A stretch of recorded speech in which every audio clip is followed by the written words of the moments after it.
नमो बुद्धाय। जय भीम साथियों, स्वागत है आप सभी का आपके अपने बहुजन चैनल सुनीता राजन ऑफिशियल पर। फ्रेंड्स, आज की वीडियो का टॉपिक ऐसा है जो हमेशा से चर्चा का विषय बनता आ रहा है। फ्रेंड्स, जैसा कि आप सभी को पता होगा कि हरियाणा राज्य सरकार द्वारा आरक्षण में वर्गीकरण लागू कर दिया गया है। आरक्षण में वर्गीकरण से मतलब है कि अगर आप नौकरी में हैं, अपने बच्चे को अच्छी शिक्षा दे रहे हैं, तो आपकी पीढ़ी को आरक्षण का लाभ नहीं मिलेगा, क्योंकि आपको वो सारी सुविधाएं मिल रही हैं जो एक मिडिल क्लास फैमिली को मिलती है। तो आप अपने बच्चे को अच्छा एजुकेशन दे सकते हैं, इसलिए आप आरक्षण के हकदार नहीं हैं। फ्रेंड, जहां तक मुझे पता है, आरक्षण इसलिए नहीं लाया गया था कि आर्थिक असमानता, आर्थिक भेदभाव को कम किया जाए, बल्कि ये सामाजिक भेदभाव को कम करने के लिए लाया गया था। आरक्षण उन लोगों के लिए लाया गया था जिन्हें बरसों से पढ़ने लिखने का अधिकार नहीं मिला, ताकि वो रेस की लाइन तक पहुंच सके। लेकिन आज लोगों के अपने अपने अलग राय हैं। लोगों का कहना है कि जो लोग आर्थिक रूप से सक्षम हैं, उन्हें आरक्षण नहीं मिलना चाहिए। लेकिन मैं उन लोगों से ये पूछना चाहती हूँ कि क्या आरक्षण आर्थिक भेदभाव को मिटाने के लिए दिया गया था? क्या आज जो लोग आईएएस आईपीएस बन चुके हैं, अच्छे पोजीशन पर हैं, क्या उन्हें अपनी जाति को लेकर कर समाज में भेदभाव का सामना नहीं करना पड़ता है? फ्रेंड, जहाँ तक आप जानते होंगे, आज भी हमारे समाज में जात पात को लेकर काफी भेदभाव है।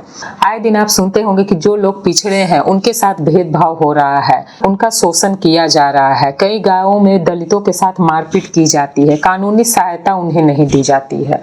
तो क्या वाकई में जो लोग सक्षम हो चुके हैं उन्हें इन सब का सामना नहीं करना पड़ता है?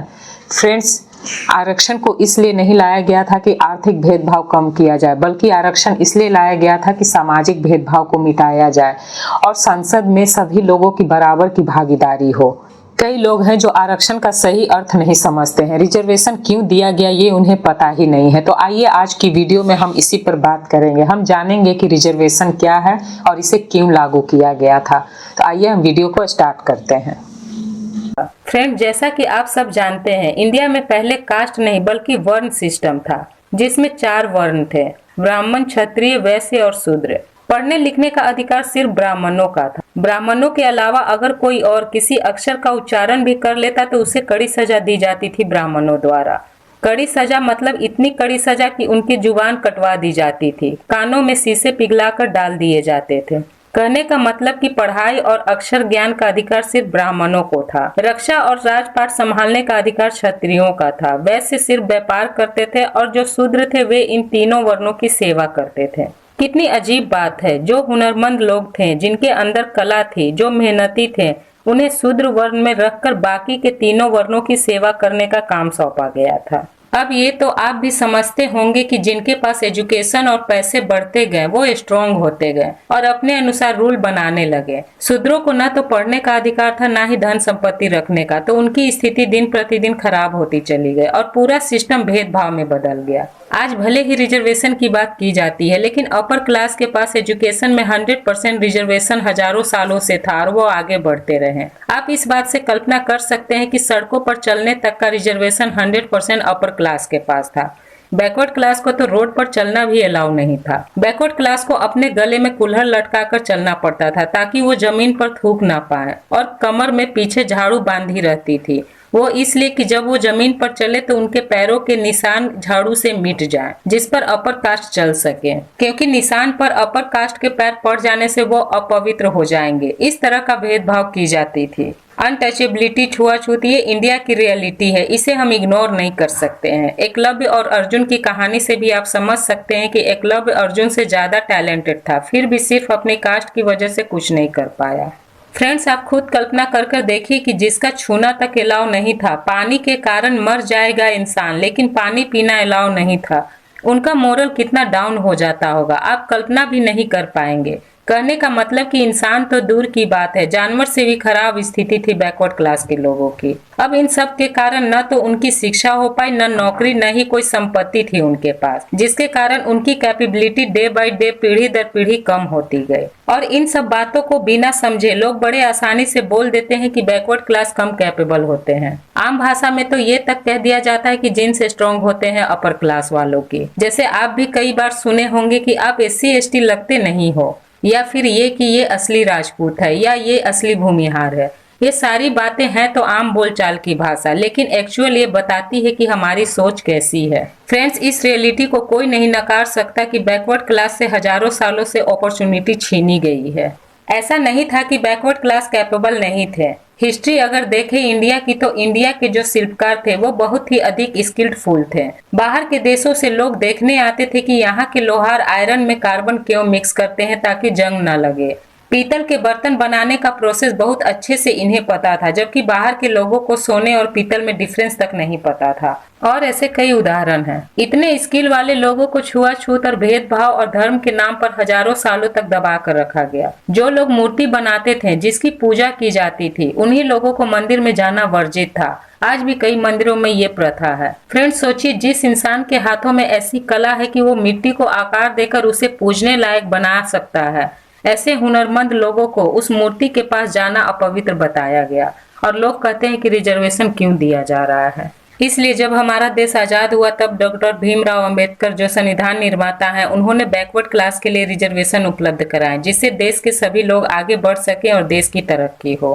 कुछ लोग ऐसे हैं जो कहते हैं रिजर्वेशन खैरात में मिली चीज है, तो ऐसे लोगों को ये बताना जरूरी है। अंग्रेजों के टाइम पर अपर कास्ट के डोमिनेंस के कारण बैकवर्ड क्लास के जो लोग थे, जैसे डॉक्टर भीमराव अंबेडकर, उन्होंने अंग्रेजों से सेपरेट इलेक्टोरेट की मांग की, जिसे अंग्रेजों द्वारा मंजूरी भी मिल गई थी, क्योंकि अंग्रेज जानते थे कि इंडिया में अपर क्लास द्वारा बैकवर्ड क्लास का शोषण किया जाता है, उनके साथ भेदभाव की जाती है। अपर क्लास द्वारा बैकवर्ड क्लास को पढ़ने लिखने और संपत्ति जमीन रखने का अधिकार नहीं दिया जाता है। ये सारी बातें अंग्रेज जानते थे। सेपरेट इलेक्टोरेट की बात से सबको रियलाइज हो गया कि बिना बैकवर्ड क्लास के उनकी पॉलिटिकल पावर नहीं रहेगी। इसलिए गांधी जी ने आमरण अनशन कर अम्बेडकर जी को सेपरेट इलेक्टोरेट वापस लेने के लिए कहा। इतना दबाव उनके ऊपर बनाया गया कि बाबा साहब को गांधी जी के साथ पूना पैक्ट समझौता करना पड़ा और देश में रिजर्वेशन आया। अब हम जानेंगे कि रिजर्वेशन सही है या गलत। इसे समझने के लिए हम अपने घर से शुरुआत करते हैं। मान लीजिए एक माँ बाप के 3 बच्चे हैं। तीनों में एक बच्चे की हेल्थ कंडीशन खराब है, यानी कि वीक है।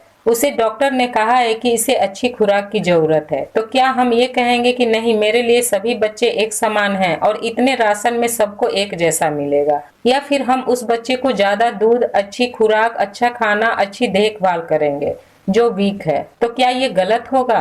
रिजर्वेशन भी इसी पर्पज से दी जाती है कि जिन लोगों के साथ हजारों सालों से भेदभाव हुआ है, किसी रेस में दौड़ने के लिए रेस की लाइन तक वो पहुंच सके। फ्रेंड्स, आप खुद सोचिए, एक वर्ग जिसे एजुकेशन में 100% आरक्षण था, पढ़ने का अधिकार सिर्फ उसे ही था, वो जनरेशन टू जनरेशन एजुकेटेड होता गया, और एक वर्ग जिसका पढ़ना अपराध घोषित था, अक्षर उच्चारण मात्र से सजा दी जाती थी, उनकी पीढ़ी दर पीढ़ी अनपढ़ रह गई। अब एक बच्चा है जिसके माँ बाप एजुकेटेड हैं, सही टाइम पर बच्चे को अच्छे स्कूल में डाल दिया, अलग अलग एक्टिविटीज कराई जा रही है, ट्यूशन दिए जा रहे हैं, सही टाइम पर लैपटॉप और कई फैसिलिटीज दी जा रही है। और दूसरी तरफ एक बच्चा है जिसके माँ बाप पढ़े लिखे नहीं है, पैसे नहीं है, इसलिए छोटे से स्कूल में पढ़ता है जहां बेसिक सुविधाएं भी नहीं है। पैसे के अभाव के कारण उसे काम भी करना पड़ रहा है, आसपास का माहौल भी सही नहीं है, लैपटॉप लेना तो दूर, उसने देखा भी नहीं है।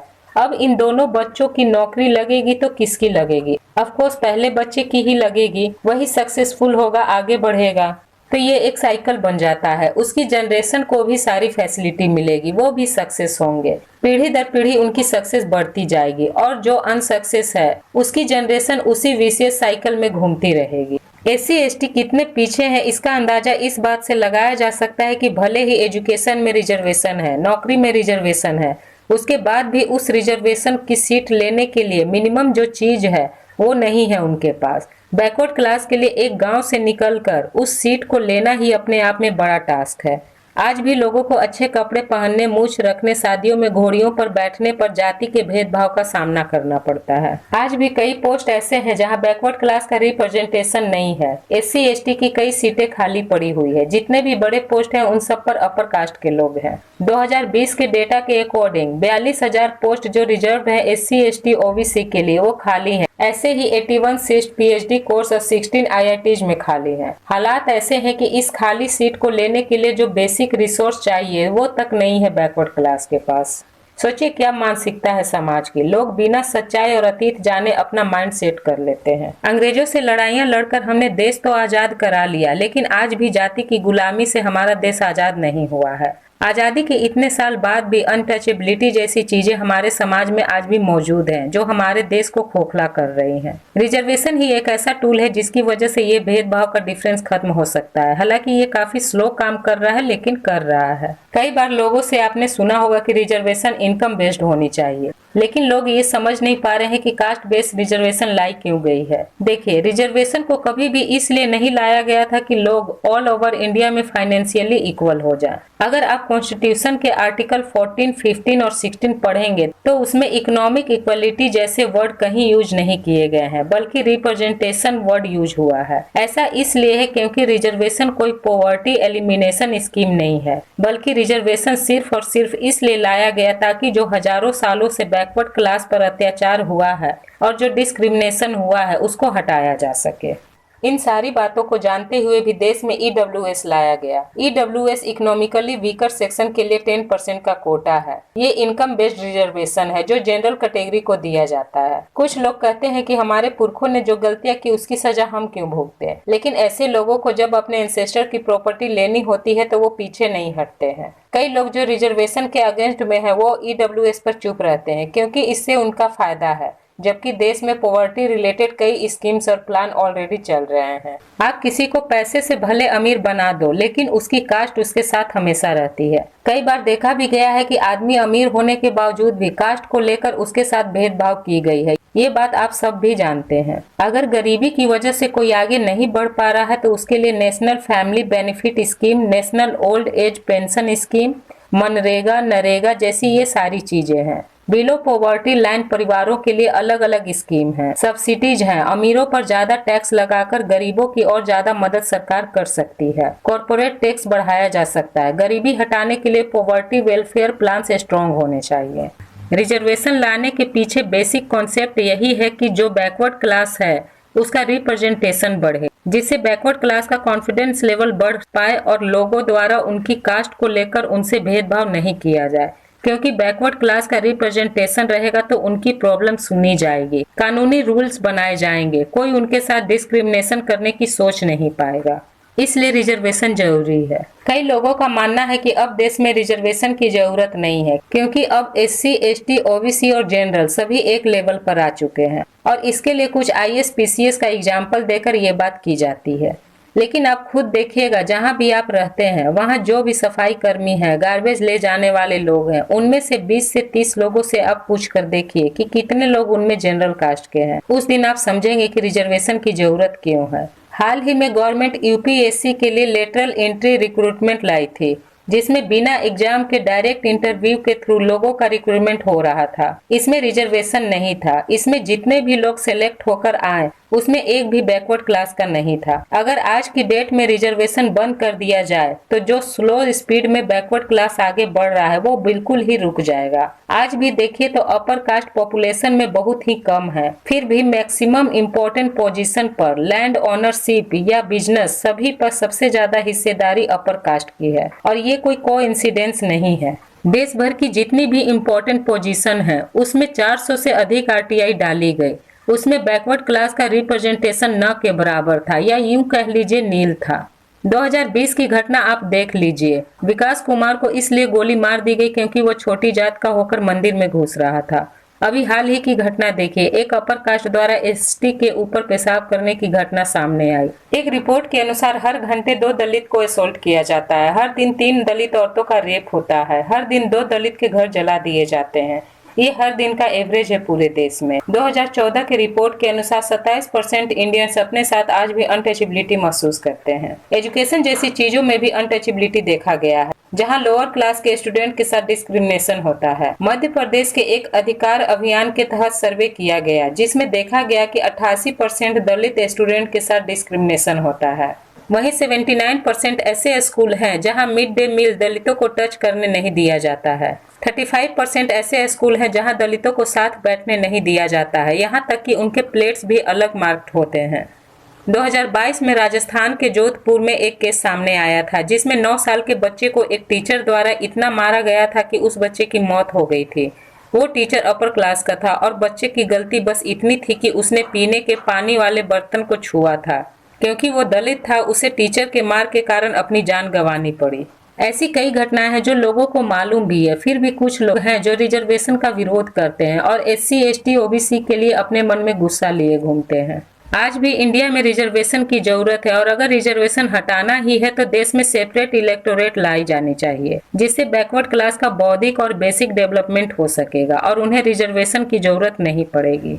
फ्रेंड्स, आई होप मेरे इस वीडियो से आप रिजर्वेशन के हर एक पॉइंट को समझ गए होंगे। फ्रेंड्स, आज की वीडियो में इतना है।